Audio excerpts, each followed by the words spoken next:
শক্তিশালী একজন নবী ছিল। উনি মালাকুল মাউতকে বলেছিলেন, মালাকুল মাউত, আমার মৃত্যুর সামান্য কিছু আগে আমারে বইলো, আমার একটা কাজ আছে। মালাকুল মাউত মৃত্যুর কিছু সময় আগে এসে বলল, সুলাইমান সময় শেষ, অল্প কিছু সময় বাকি, কি করবেন করেন। সাইয়েদনা সুলাইমান জিনদেরকে ডাকলো, ও জিনেরা, বিশাল একটা প্রজেক্ট আছে, প্রজেক্টে কাজ শুরু করো। আর কিছু জিনকে বলল, চারদিকে গ্লাস ফিটিং করা একটা রুম বানাও। সাইয়েদনা সুলাইমান আলাইহিস সালাম গ্লাস ফিটিং করা রুমের ভেতরে ঢুকলেন। এই রুমে ঢুকার দরজা নাই, হাতে একটা লাঠি নিলেন, লাঠির মধ্যে ভর করে দাঁড়িয়ে রইলেন আর জিনদের দিকে তাকিয়ে রইলেন। জিনেরা এত বদমাশ ছিল, সাইয়েদনা সুলাইমান দাঁড়িয়ে না থাকলে কাজ করতো না, দাঁড়ায় না থাকলে আজও লোকজন কাজ করতে চায় না, ঠিক কিনা?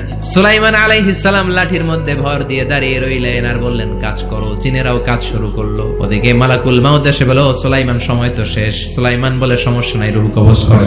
মালাকুল মাউত ওইভাবে লাঠিতে ভর দেওয়া অবস্থায়, দাঁড়ানো অবস্থায় সাইয়েদনা সুলাইমান আলাইহিস সালামের রূহ কবজ করে নিলেন। উনি এমন ভাবে দাঁড়িয়েছেন, রূহ চলে গেল, লাশ হয়ে দাঁড়িয়ে রইলেন। লাঠির মধ্যে দাঁড়িয়ে আছেন, জমিনের মধ্যে লুটিয়ে পড়ে নাই। সুবহানাল্লাহ।